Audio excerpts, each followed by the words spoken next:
जय श्री कृष्ण। राधे राधे। साल में 24 एकादशियों का व्रत रखा जाता है जो सभी भगवान विष्णु को समर्पित है।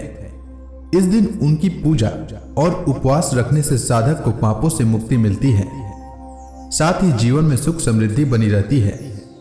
सभी एकादशियों में मोक्षदा एकादशी को सबसे खास माना गया है।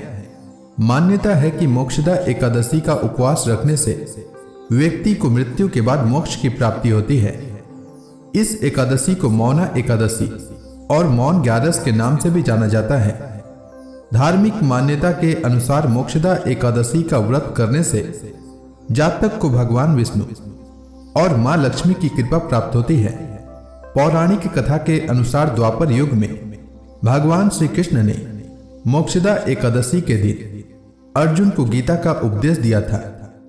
इस वजह से इस दिन गीता जयंती मनाई जाती है। ऐसी मान्यता है कि इस व्रत को करने से पापों से मुक्ति मिलती है और सभी कार्यों में सफलता मिलती है। इसी कारण हर साल मार्गशीर्ष माह में शुक्ल पक्ष की एकादशी को मोक्षदा एकादशी का व्रत करने का विधान है। आइए जानते हैं मोक्षदा एकादशी व्रत के शुभ मुहूर्त के बारे में। मार्गशीर्ष मास की शुक्ल पक्ष की एकादशी तिथि की शुरुआत 30 नवंबर को रात 9:29 से होगा और एकादशी तिथि की समाप्ति 1 दिसंबर को रात 7:01 तक होगा। उदया तिथि के अनुसार मार्गशीर्ष मास के शुक्ल पक्ष की एकादशी 1 दिसंबर को है और मोक्षदा एकादशी व्रत भी 1 दिसंबर को रखा जाएगा। 1 दिसंबर को सूर्योदय का समय सुबह 6:56 और सूर्यास्त शाम 5:24 तक होगा। ब्रह्म मुहूर्त सुबह 5:08 से सुबह 6:02 तक रहेगा। वहीं राहु काल सुबह 11:49 से दोपहर 12:31 तक रहेगा। वहीं राहु काल सुबह में 8:15 से सुबह 9:33 तक रहेगा।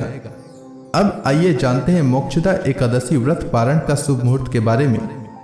मोक्षदा एकादशी व्रत पारण का शुभ मुहूर्त 2 दिसंबर को सुबह 6:57 से सुबह 9:03 तक रहेगा। आइए अब जानते हैं मोक्षदा एकादशी की पूजा विधि। मोक्षदा एकादशी व्रत के दिन ब्रह्म मुहूर्त में उठकर स्नान आदि करके व्रत का संकल्प लें। संकल्प करते समय कहें, हे जगत के पालनहार भगवान विष्णु, आज मैं एकादशी का व्रत रख रहा हूँ या रख रही हूँ। मेरा यह व्रत निर्विघ्न पूरा हो जाए, इसकी शक्ति प्रदान करें। फिर मंदिर में भगवान विष्णु जी के आगे घी का दीपक जलाएं, फल फूल आदि अर्पण करें, भगवान हरि की विधिवत पूजन करें। इस दिन मोक्षदा एकादशी व्रत कथा का श्रवण करें, इससे व्रत का पूर्ण फल प्राप्त होता है। मोक्षदा एकादशी पर पूरे दिन उपवास रखकर श्री हरि का स्मरण करें।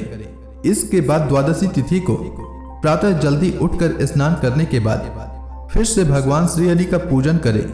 उसके बाद शुभ मुहूर्त में एकादशी व्रत का पारण करें।